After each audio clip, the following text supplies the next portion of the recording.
Minutes. To referendum politics now, and the court referendum push is presenting a lifeline to some politicians who have been taking a backseat ever since the 2013 general election. The launch of court's hunt for 1 million signatures brought out some interesting guests. Is it the beginning of the electioneering period for 2017? Samogina has the details.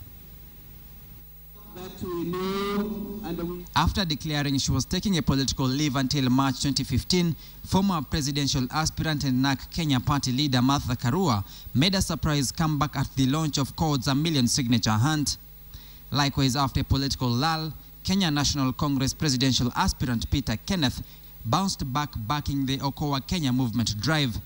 Despite harboring different political ideologies, CORD's referendum push appears to be a common uniting factor, but might it be the common denominator to resuscitate the political ambitions of the two? In Kenya, people do not coalesce around because of principles or because of ideology.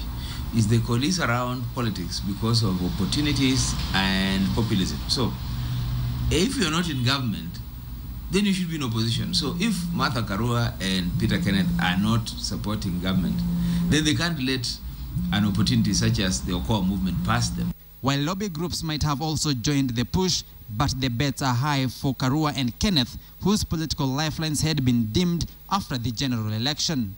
Pundits say it is all about positioning for the two to make a comeback in the political scene. I am here to ensure that the promise of the Constitution is delivered to Kenyans.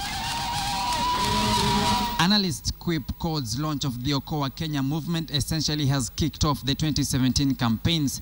And just like in 2005 and subsequent 2010 referendum, the push is likely to shape the country's direction and momentum in the lead-up to the general election.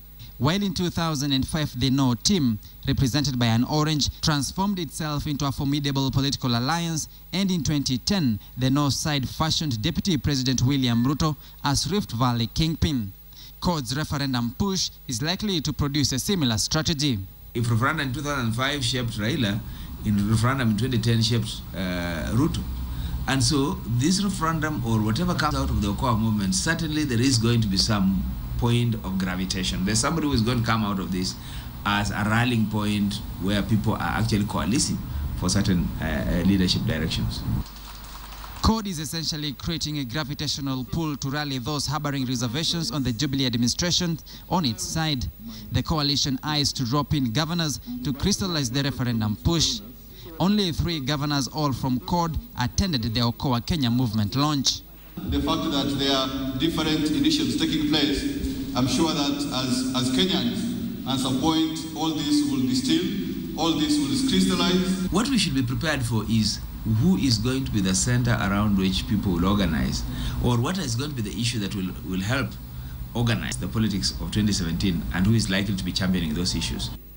Samogina, KTN.